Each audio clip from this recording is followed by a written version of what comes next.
அப்படியெல்லாம் எதுவும் இல்லம்மான்னு அவங்கள எவ்வளவோ சமாதானம் பண்ணி பார்த்திருக்கான். ஆனா எதுக்குமே அவங்க சமாதானம் ஆகல போல இருக்கு. ஐயோ, என்ன சொல்றீங்க? அத்தை வீட்டை விட்டு போனதுக்கு நான் தான் காரணமா? கடவுளே, இப்படி ஆகும் தெரிஞ்சிருந்தா நான் அவருக்கு போனே பண்ணி இருந்திருக்க மாட்டேன். ஐயோ, நீங்க ஏன் அப்படி சொல்றீங்க நந்தினி? சத்தியமா நடந்த எதுக்கும் நீங்க காரணமே இல்ல. உங்க வாழ்க்கையை நாசமாக்குறதுக்குன்னு கல்பனா, மீனாட்சி நாங்க 2 பேர் உட்காந்துருக்காங்க இல்லையா, அவங்க தான் இதுக்கும் காரணமா இருப்பாங்கன்னு நான் நினைக்கிறேன். ஆமா நந்தினி, விஸ்வாவோட அம்மா இது வரைக்கும் உங்களை புரிஞ்சுக்காம இருக்கிறதுக்கு காரணமே அவங்க 2 பேரும் தான். எக்காரணத்தை கொண்டும் விஸ்வாவோட அம்மா கடைசி வரைக்கும் உங்களை புரிஞ்சுக்கவே கூடாதுங்கிறதுல அவங்க 2 பேரும் ரொம்ப குறியா இருந்திருக்காங்க. இப்போ இந்த விஷயம் கிடைச்சதும் இதையும் அவங்களுக்கு சாதகமா ஆக்கிக்கிட்டு ஏற்கனவே கோவமா இருந்த விஸ்வாவோட அம்மா கிட்ட இன்னும் ஏத்தி விட்டு இருக்காங்க. ஆமா நந்தினி, விஸ்வாவோட அம்மா ஏற்கனவே உங்களை தப்பா புரிஞ்சிட்டு இருக்காங்க. இப்ப சொல்லவா வேணும்?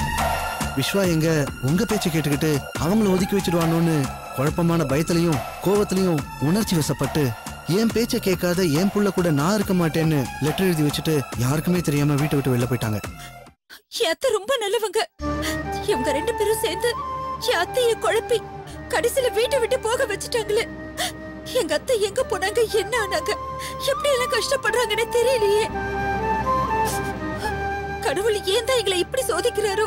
கவலைப்படாதீங்க நந்தினி, போலீஸ்லயும் கம்ப்ளைண்ட் கொடுத்திருக்கோம், பேப்பர்லயும் விளம்பரம் கொடுத்திருக்கோம். அது மட்டும் இல்ல, விஸ்வாவும் அவனுக்கு தெரிஞ்ச வழியில எல்லா இடத்துலயும் தேடிட்டு தான் இருக்கான். கண்டிப்பா கூடிய சீக்கிரமே அவங்க கிடைச்சிடுவாங்க. பாவம், அவரு அடிப்பட்ட ஹாஸ்பிட்டல்ல இருந்து இப்பதான் கொஞ்சம் கொஞ்சமா தேறி வந்திருக்காரு. இப்போ எப்படி ஒரு கஷ்டம். இந்த மாதிரி நேரத்துல பக்கத்துல இருந்து ஆறுதல் கூட சொல்ல முடியாத நிலைமையில நான் இருக்கேன். ஐயோ நந்தினி, விஸ்வாவை நான் பாத்துக்கிறேன். கூடிய சீக்கிரமே உங்க மாமியார் கிடைச்சிடுவாங்க, நம்ம நம்பலாம். அது மட்டும் இல்ல, உங்க பிரச்சனை எல்லாமே கூடிய சீக்கிரம் சரியாயிடும். வயத்துல குழந்தைய சுமந்துட்டு இருக்கிற நீங்க மனசுல மட்டும் கவலை எதையுமே ஏத்திக்காதீங்க. கடவுள் மேல பாரத்தை போட்டுட்டு ரிலாக்ஸ்டா இருங்க. கவலைப்படாதீங்க நந்தினி, விஸ்வாவோட அம்மாவை பத்தின தகவல் தெரிஞ்ச உடனே நானே உங்களுக்கு போன் பண்றேன். தயவு செஞ்சு மறக்காம இன்ஃபார்ம் பண்றீங்களா? கண்டிப்பா போன் பண்றேன். வர எதுவா இருந்தாலும் போன் பார்த்து போங்க.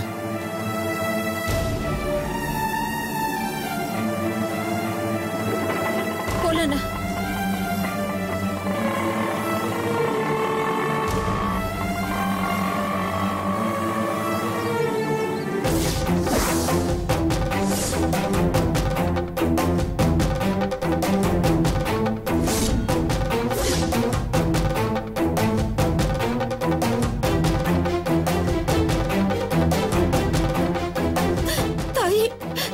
வாழ்க்கையில நடந்த குழப்பத்துக்கெல்லாம் நான் காரணம் இல்லைன்னு என் அத்தை என்ன புரிஞ்சுக்கிட்டு என் புருஷன் கூட சேர்த்து வைப்பாங்கன்னு தவியா தவிச்சிட்டு இருக்க. இந்த நேரத்துல நான் அவருக்கு போன் பண்ண போய் அத ஒரு காரணமா வச்சு அவங்க வீட்டை விட்டு போற மாதிரி ஆயிடுச்சு. வீட்டை விட்டு கோச்சிட்டு போன அத்தை எப்படி எல்லாம் கஷ்டப்படுவாங்களோன்னு நினைக்கும் போது மனசு ரொம்ப பதறுது. அது மட்டும் இல்லாம அப்பாவை எழுந்து தவிச்சிட்டு இருக்கிற என் புருஷனுக்கு ஆதரவா இருக்க வேண்டிய அவங்க அம்மாவே பிரிஞ்சு போயிட்டாங்கன்னு நினைக்கும் போது எனக்கு இன்னும் வேதனையா இருக்கு. நீ என்ன கஷ்டம் கொடுக்கணும்னு நினைச்சாலும் அதை எனக்கு மட்டும் கொடு. தயவு செஞ்சு எதுக்கு மேல யாத்தைய கஷ்டப்படுத்தாத. யாத்த வீடு வந்து சேரத்துக்கு சீக்கிரம் ஒரு வழி பண்ணு தாயே.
அண்ணே அண்ணிய பத்தி எந்த தகவலுமே தெரியலையே. நாங்கெல்லாம் ரொம்ப கவலையா இருக்கோம், பயமா இருக்கு. ஐயோ, அன்னைக்கு வெளி உலகமே தெரியாதே. அவங்க எங்க போய் சிக்கிருக்காங்களோ, என்ன பண்ணாங்களோ, சாப்பிட்டாங்களா இல்லையான்னு கூட தெரியலையேடி. ஐயோ அண்ணி. விஸ்வா மாமா அடிக்குதுடா. அண்ணிய பத்தி ஏதாவது தகவல் தெரிய போதுடா. யாராவது போன் பண்ண போறாங்கடா. ஹலோ, நீங்க மிஸ்டர் விஸ்வாங்களா? ஆமாங்க. நீங்க? சார், இங்க திருத்தணி பக்கத்துல அன்னை கருணை இல்லத்துல இருந்து பேசுறோங்க. சொல்லுங்க சார். உங்க அம்மாவை காணோன்ட்டு நீங்க பேப்பர்ல விளம்பரம் கொடுத்திருந்தீங்களா? ஆமா, நான் தான் கொடுத்திருந்தேன். என்னாச்சா? அம்மா அங்க இருக்காங்களா? நீங்க பதட்டப்படாதீங்க, உங்க அம்மா இங்க பத்திரமா தான் இருக்கிறாங்க. ஐயோ, எப்படி அங்க? நேத்து காலையில பக்கத்துல இருக்கிற ரயில்வே ட்ராக்ல மயக்கமா கிடந்திருக்கிறாங்க. நேத்து காலையில பக்கத்துல இருக்கிற ரயில்வே ட்ராக்ல மயக்கமா கிடந்திருக்கிறாங்க. அதுக்கப்புறம் அவங்கள பார்த்தவங்க அவங்க மயக்கத்தை தெளிய வச்சு இங்க கூட்டிட்டு வந்தாங்க.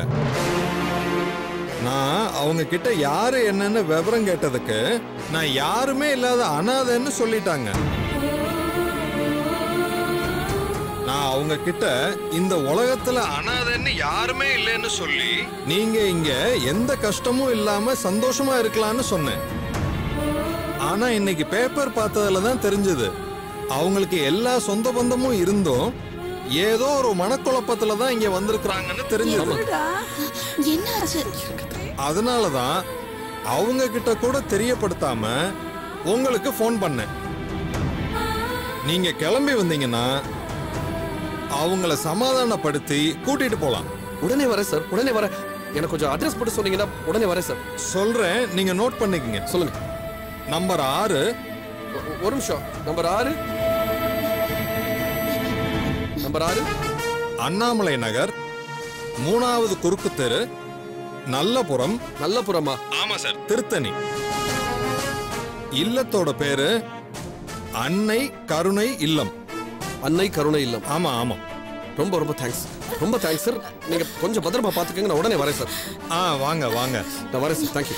திருத்தணி எங்க இருக்கு? அம்மா எங்க அங்க போனாங்க? திருத்தணில ஏதோ ஒரு கருணை இல்லத்துல இருக்காங்க. நான் டீடைல்ஸ் எல்லாம் போகும்போது பொறுமையா சொல்றேன். நீங்க வாங்க முதல்ல. கிளம்புங்க. சரி, வாடி வாடி சீக்கிரம்.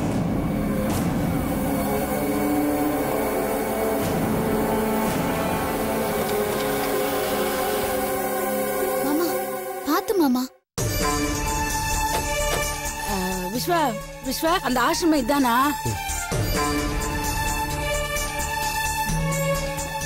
டேய் பாத்து வாடா.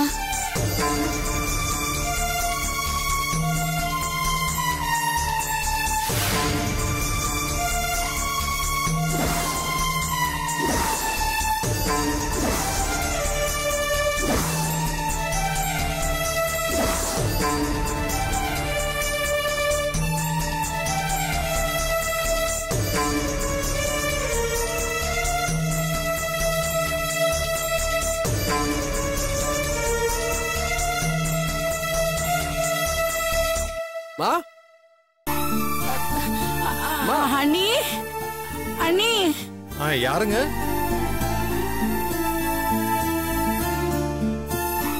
யார் சார் நீங்க? என் பேரு விஸ்வா. மரகதம்னு சொல்லி. ஆமா, நான் தான் உங்களுக்கு போன் பண்ணேன். எங்க அம்மா இப்ப எங்க சார் இருக்காங்க? அவங்க இங்கதான் இருக்காங்க சார்.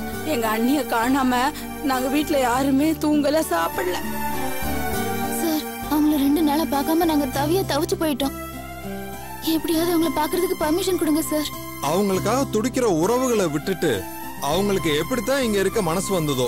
வெறும் தேவையில்லாத குழப்பம் தான் சார். மத்தபடி பெரிய பிரச்சனை எல்லாம் எதுவுமே இல்ல சார். சரி சார், நான் உங்ககிட்ட போன் பண்ணி தகவல் சொன்னதையோ நீங்க இங்க வந்து அவங்கள கூட்டிட்டு போறதையோ அவங்களுக்கு என்ன நான் தெரியப்படுத்தல. அதனால அவங்க உங்களை பார்த்ததும் அவங்களுக்கு இருக்கிற குழப்பத்துல உங்க மேல கோவப்பட்டாலோ நீங்க எல்லாரும் சேர்ந்து அவங்கள கன்வின்ஸ் பண்ணி ஃபார்மாலிட்டிஸ் எல்லாம் முடிச்சிட்டு கையெழுத்து போட்டு அவங்கள கூட்டிட்டு போங்க. சரிங்க சார். நீங்க வாங்க, அவங்க இருக்கிற ரூமை காட்டுறேன். வாங்க. பாத்து வாங்க மாமா.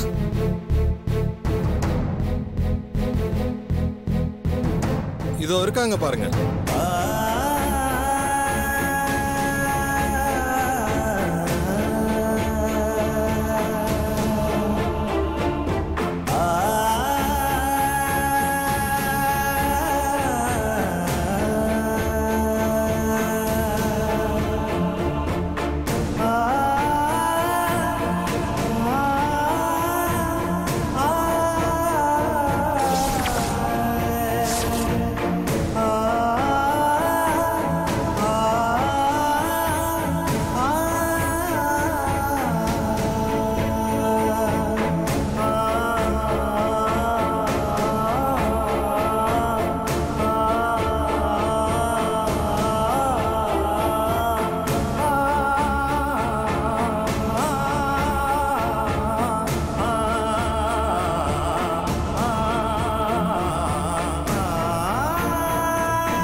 என்னம்மா இதெல்லாம்?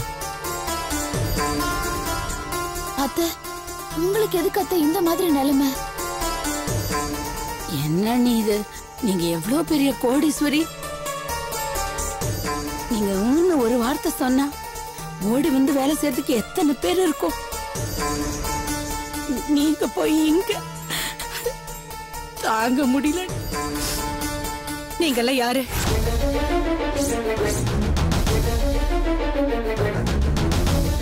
எதுக்காக என்கிட்ட வந்து இப்படி அழுதுட்டு இருக்கீங்க?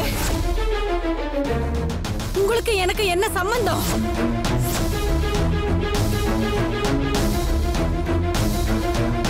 இங்க இருக்கிற எல்லார் மாதிரி எனக்கும் எந்த சொந்த பந்தமும் இல்ல. தயவு செஞ்சு எல்லாரும் வெளியே போங்க. எங்க போக சொல்றமா? உன்னை விட்டுட்டு எங்கம்மா போக சொல்ற? நீதானம்மா எனக்கு எல்லாமே. இங்க பாரு, நடந்த எல்லாத்துக்கும் நான் மன்னிப்பு கேட்டுக்கிறேன். தயவு செஞ்சு வீட்டுக்கு வாமா. அம்மா உன் காலம் விழுந்து கேட்டேன். தொடாத, என்னை விட்டு விலகு. நீ எல்லாம் எனக்கு மகனாடா. பெத்த தாயோட மனச முடிஞ்ச அளவுக்கு காயப்படுத்திட்டு இப்ப வந்து கால்ல விழுந்துட்டா. எல்லாத்தையும் மறந்துட்டு உன் பின்னாடியே வந்துருவேன் நினைச்சியா? அத்தை, ப்ளீஸ் அத்தை, எனக்காக நீங்க வீட்டுக்கு வாங்க அத்தை.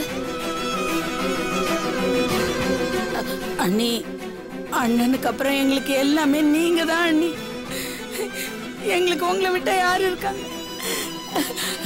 எங்களுக்காகவா தயவு செஞ்சு வீட்டுக்கு வந்துருங்க அண்ணி. நான் யாருக்காகவும் எங்கேயும் வரமாட்டேன். பெத்த புள்ளையே என்ன மதிக்காதப்ப நான் எதுக்காக உயிரோட இருக்கணும்? அண்ணி, அதான் நான் செத்தாலும் என் பொண்ணையவன் கைக்கு கிடைக்க கூடாதுன்னு இவ்வளவு தூரம் தள்ளி வந்து தண்டவாளத்தை தேடி போன. ஆனா கடவுள் என்ன சாக விடாம வழியிலேயே மயக்கம் போட வச்சுட்டான். அதான் கடவுள் என்னை எப்ப கூப்பிடுறானோ அப்ப போய் சேர்ந்துடலான்னு, அது வரைக்கும் யாரு கண்ணியும் படாம இங்கே இருந்துடலான்னு இங்க ஒதுங்கி இருக்க. இங்க வந்து எதுக்காக என்ன தொந்தரவு பண்றீங்க? தயவு செஞ்சு இங்க இருந்து போயிடுங்க, போயிடுங்க. ப்ளீஸ்மா, யதார்த்தமா நடந்ததுக்கெல்லாம் என் மேல பழி போட்டு ஏமா இப்படி பண்ற? அப்பாவும் போயாச்சுமா. எனக்கு உன்னை விட்டா யாரும் இல்லம்மா. நீயும் ஒதுக்கிட்டனா நான் எப்படிமா உயிரோட இருப்பேன்? ப்ளீஸ்மா, தயவு செஞ்சு புரிஞ்சுக்கோமா. எக்காரணத்தை கொண்டு உன் பேச்சை நான் மீற மாட்டேன். தயவு செஞ்சு வீட்டுக்கு வாமா ப்ளீஸ்.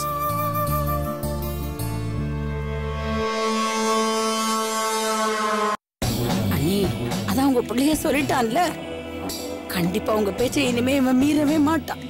வீட்டுக்கு வந்துருங்க அண்ணி. இந்த மாதிரி அவன் 100 தடவை சொல்லிருக்கான். அத்தை, அப்ப சொன்னதெல்லாம் வேற. ஆனா எப்ப நீங்க கோவப்பட்டு எவ்வளவு தூரம் வந்துட்டீங்களோ, இனிமே மாமா எக்காரணத்தை கொண்டும் உங்க பேச்ச மீறவே மாட்டாரு. தயவு செஞ்சு வீட்டுக்கு வாங்க அத்தை. இல்ல, எனக்கு அவன் மேல நம்பிக்கை இல்ல. நான் வரமாட்டேன். இங்க இருந்து நான் வரமாட்டேன். தயவு செஞ்சு எல்லாரும் போயிடுங்க. எனக்கு என்ன சொல்றதுன்னு தெரியலமா. நான் உனக்கு என்ன சொல்லிமா புரிய வைப்பேன்? எனக்கு புரியல. எனக்கு நீங்க நீங்க எதையாவது ஒண்ணு நம்பணும் இல்லையா? எதையாவது நம்பணுமா? தயவு செஞ்சு என்ன நம்ப. நான் போய் சொல்லல உங்ககிட்ட.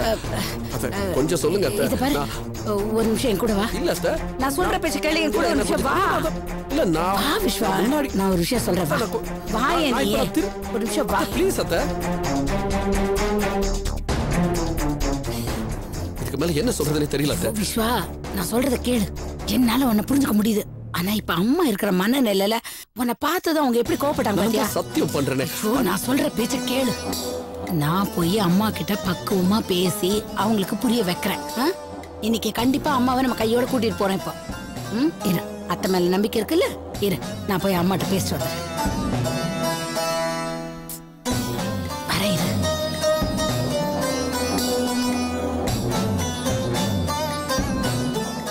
அண்ணி, என்ன சமாதானம் சொன்னாலும் நான் வரமாட்டேன். என்ன விடுங்க. அண்ணி, அண்ணி, விடுங்க. நான் சொல்றத கேளுங்க ஒரு நிமிஷம். நீங்க இப்படி உட்காருங்க. உட்காருங்களேன். நான் சொல்ற பேச்சு கேளுங்களேன். அண்ணி, நீங்க கோவத்துல என்ன பண்றீங்க ஏது பண்றீங்கன்றது உங்களுக்கே புரியுதா?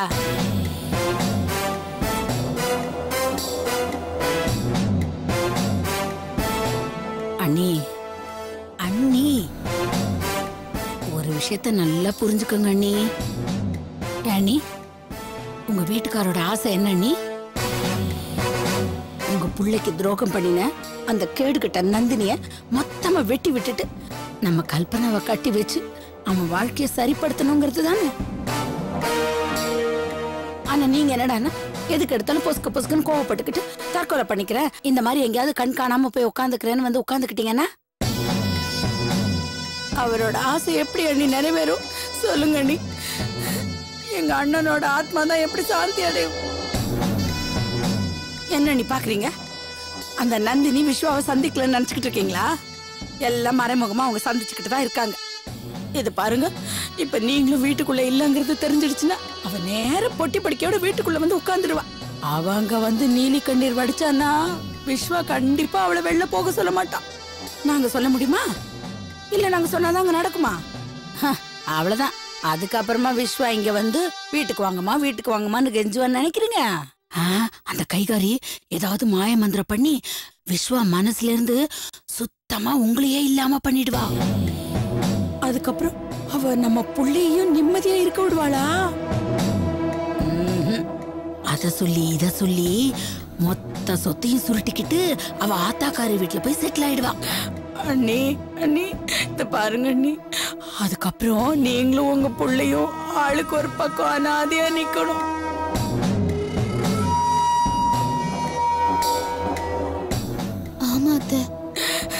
அதெல்லாம் தேவையானி.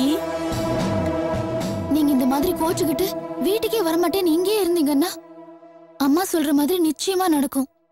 அதனால உங்க பிடிவாதத்தை விட்டுட்டு தயவு செஞ்சு வீட்டுக்கு வாங்க அத்தை. இறந்து போன பெரிய மாமாவோட ஆசைய இன்னும் கொஞ்ச நாள்ல நம்ம கண்டிப்பா நிறைவேற்றிடலாம். அத்தை, நான் சொன்னதை புரிஞ்சுக்கிட்டு தயவு செஞ்சு வீட்டுக்கு கிளம்பி வாங்க அத்தை. அண்ணி, இன்னும் என்ன அண்ணி யோசிக்கிறீங்க?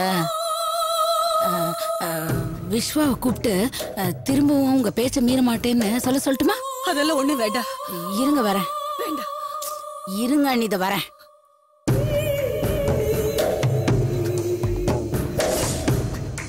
விஸ்வா, விஸ்வா, அம்மா கிட்ட பேசினேன்டா. அம்மா கொஞ்சம் சமாதானம் ஆகுற மாதிரி தெரியுதுடா. இது பாரு, நான் வந்து நீ அவங்க பேச்ச மீற மாட்டேன்னு சொல்லியிருக்கேன். நீ வா, அம்மா கிட்ட போய் பேசு. அம்மாக்கு நம்பிக்கை வர மாதிரி, அம்மா நான் இனிமே உங்க பேச்ச மீற மாட்டேன், வீட்டுக்கு வாங்கம்மான்னு கூப்பிடு. இதத்தானே நான் 1/2 மணி நேரமா சொல்லிக்கிட்டு. சரி வாடா, வா வா. ஒரு வாட்டிக்கு 2 வாட்டி கூப்பிட்டா எனக்கு தப்பா எடுப்போதா? போய் பேசு, போ போ, போய் பேசு.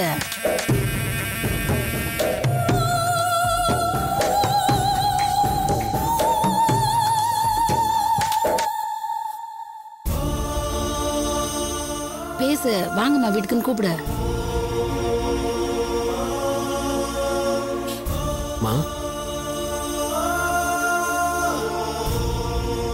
உன்னை விட இந்த உலகத்துல எனக்கு யாருமே முக்கியம் இல்லம்மா. இனி நான் உன் பேச்ச மீற மாட்டேம்மா.